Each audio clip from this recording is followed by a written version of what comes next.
Of all the causes which conspire to blind man's erring judgment and misguide the mind, what the weak head with strongest bias rules is pride, the never-failing vice of fools. Whatever nature has in worth denied, she gives in large recruits of needful pride.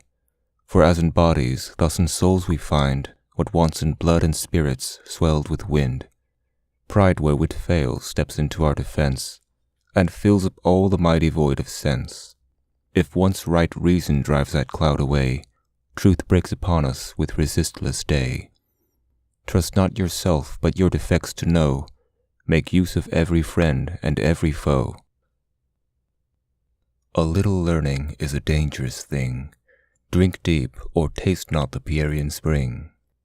There shallow draughts intoxicate the brain, and drinking largely sobers us again. Fired at first sight with what the muse imparts, in fearless youth we tempt the heights of arts, while from the bounded level of our mind short views we take, nor see the lengths behind. But more advanced, behold with strange surprise, new distant scenes of endless science rise. So pleased at first, the towering Alps we try, mount o'er the vales, and seem to tread the sky. The eternal snows appear already past, and the first clouds and mountains seem the last. But those attained, we tremble to survey, the growing labors of the lengthened way. The increasing prospect tires our wandering eyes, hills peep o'er hills, and Alps on Alps arise. A perfect judge will read each work of wit, with the same spirit that its author writ. Survey the whole, nor seek slight faults to find, where nature moves and rapture warms the mind, nor lose for that malignant dull delight, the generous pleasure to be charmed with wit. But in such lays as neither ebb nor flow, correctly cold and regularly low, that shunning faults one quiet tenor keep, we cannot blame indeed, but we may sleep. In wit, as nature what affects our hearts, is not the exactness of peculiar parts. 'Tis not a lip or eye we beauty call, but the joint force and full result of all. Thus when we view some well-proportioned dome, the world's just wonder, and even thine, O Rome, no single parts unequally surprise, all comes united to the admiring eyes, no monstrous height or breadth or length appear, the whole at once is bold and regular. Whoever thinks a faultless piece to see, thinks what ne'er was, nor is, nor e'er shall be. In every work regard the writer's end, since none can compass more than they intend, and if the means be just, the conduct true, applause in spite of trivial faults is due. As men of breeding, sometimes men of wit, to avoid great errors must the less commit. Neglect the rules each verbal critic lays, for not to know some trifles is a praise. Most critics, fond of some subservient art, still make the whole depend upon a part. They talk of principles, but notions prize, and all to one loved folly sacrifice. Once on a time, La Mancha's knight, they say, a certain bard encountering on the way, discoursed in terms as just, with looks as sage, as Ergodenus of the Grecian stage, concluding all with desperate sots and fools, who durst depart from Aristotle's rules. Our author, happy in a judge so nice, produced his play, and begged the knight's advice, made him observe the subject and the plot, the manners, passions, unities, what not, all which exact to rule were brought about, were but a combat in the lists left out. What, leave the combat out? Exclaims the knight. Yes, or we must renounce the Stagirite. Not so, by heaven, he answers in a rage. Knights, squires, and steeds must enter on the stage. So vast a throng the stage could ne'er contain. Then build anew, or act it in a plain.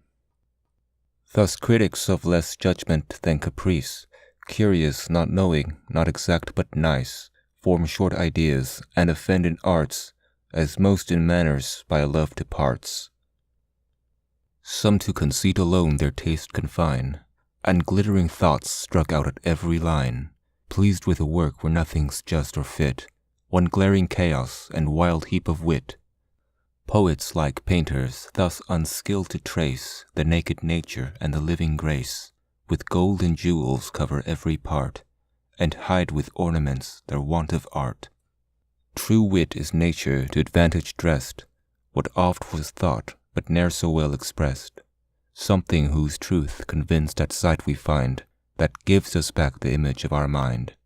As shades more sweetly recommend the light, so modest plainness sets off sprightly wit, for works may have more wit than does them good, as bodies perish through excess of blood. Others for language all their care express, and value books as women men for dress. Their praise is still the style is excellent, the sense they humbly take upon content. Words are like leaves, and where they most abound, much fruit of sense beneath is rarely found. False eloquence, like the prismatic glass, its gaudy colors spreads on every place. The face of nature we no more survey, all glares alike, without distinction gay. But true expression, like the unchanging sun, clears and improves whate'er it shines upon. It gilds all objects, but it alters none. Expression is the dress of thought, and still appears more decent as more suitable. A vile conceit in pompous words expressed is like a clown in regal purple dressed.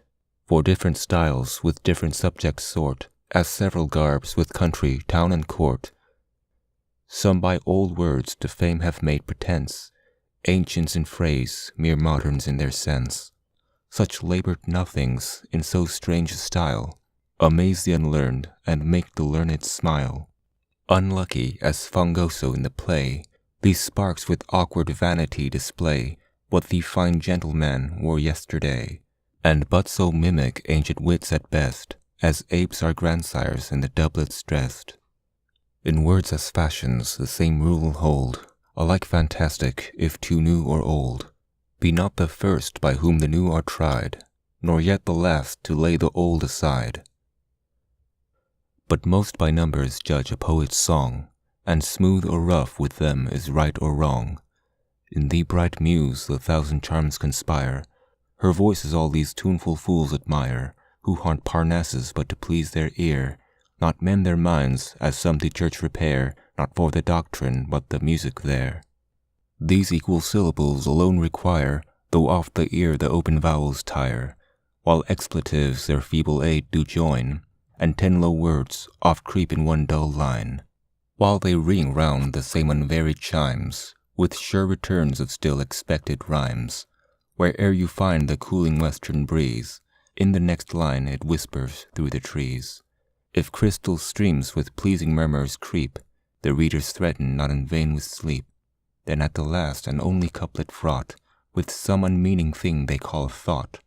A needless Alexandrine ends the song, that like a wounded snake drags its slow length along. Leave such to tune their own dull rhymes, and know what's roundly smooth or languishingly slow, and praise the easy vigor of a line, where Denham's strength and Waller's sweetness join.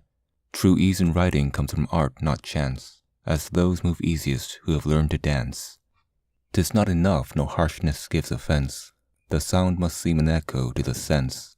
Soft is the strain when zephyr gently blows, and smooth the stream in smoother numbers flows. But when loud surges lash the sounding shore, the hoarse rough verse should like the torrent roar. When Ajax strives some rock's vast weight to throw, the line too labors and the words move slow. Not so when swift Camilla scours the plain, flies o'er the unbending corn and skims along the main. Hear how Timotheus varied lays surprise, and bid alternate passions fall and rise. While at each change the son of Libyan Jove now burns with glory and then melts with love. Now his fierce eyes with sparkling fury glow, now sighs steal out and tears begin to flow. Persians and Greeks like turns of nature found, and the world's victor stood subdued by sound.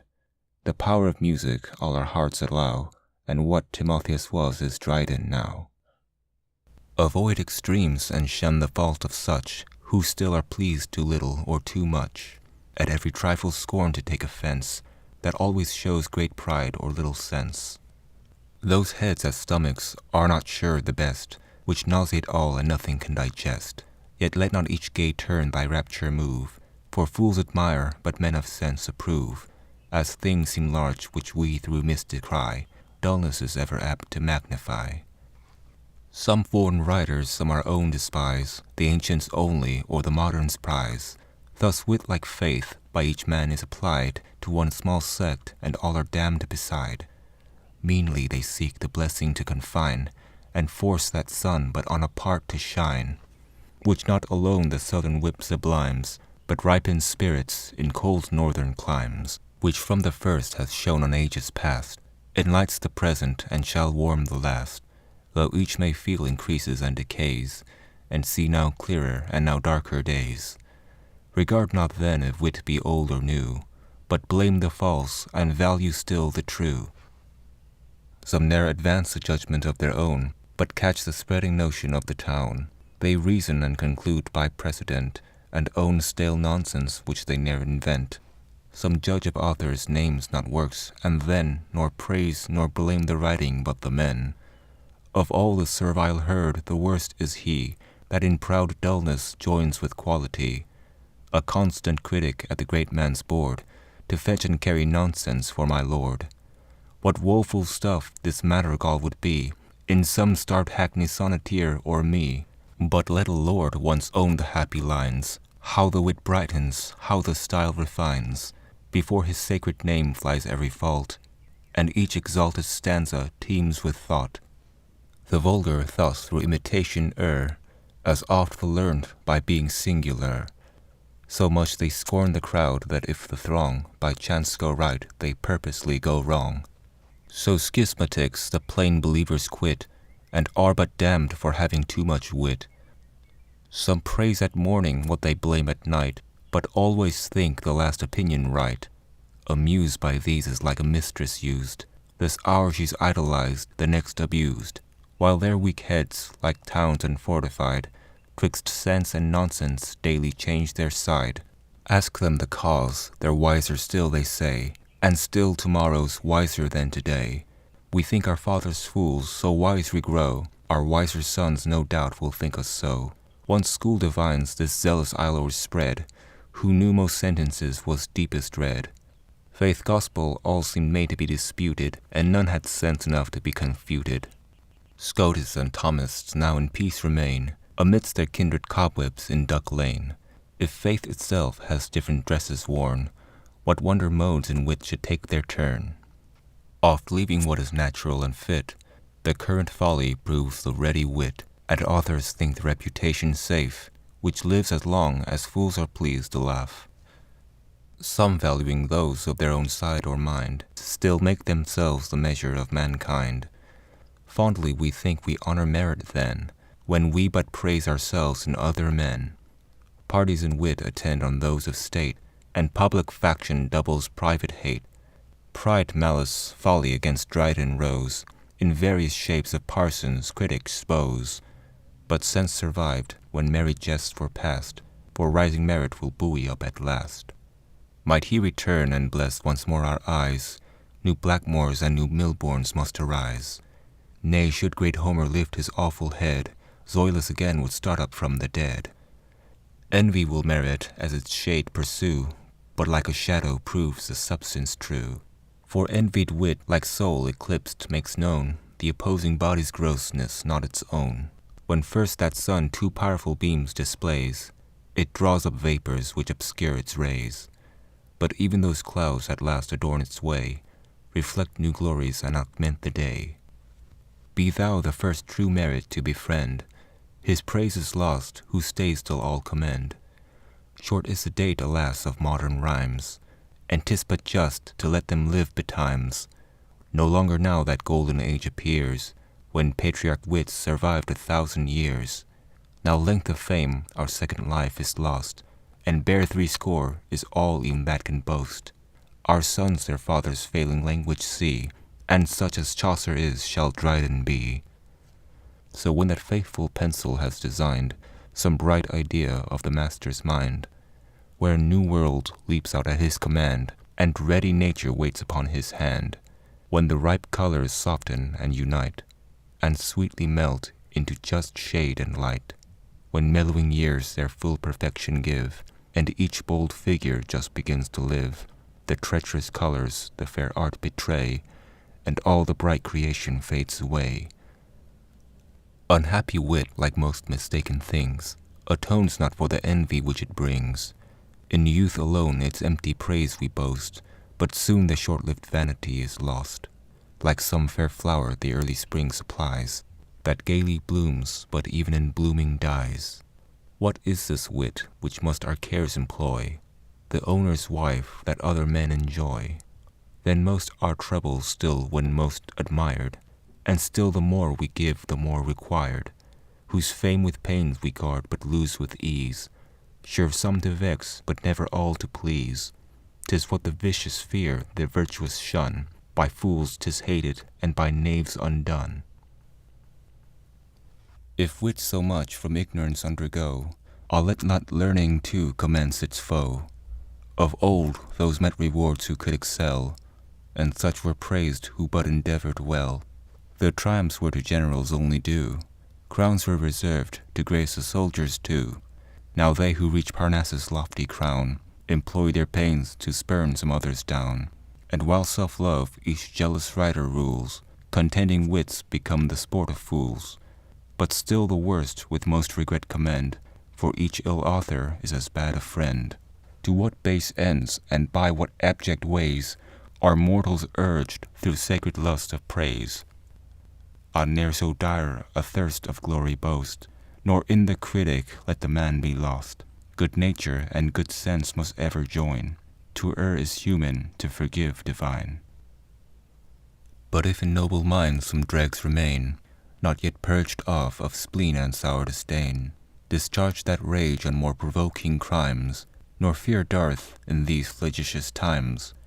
No pardon vile obscenity should find, though wit and art conspire to move your mind. But dullness with obscenity must prove as shameful sure as impotence in love. In the fat age of pleasure, wealth, and ease, sprung the rank weed and thrived with large increase. When love was all an easy monarch's care, seldom at council, never in a war. Jilts ruled the state, and statesmen farces writ. Nay, wits had pensions, and young lords had wit. The fair sat panting at a courtier's play, and not a mask went unimproved away. The modest fan was lifted up no more, and virgins smiled at what they blushed before. The following license of a foreign reign did all the dregs of bold so seen a strain. Then unbelieving priests reformed the nation, and taught more pleasant methods of salvation, where heaven's free subjects might their rights dispute, lest God himself should seem too absolute.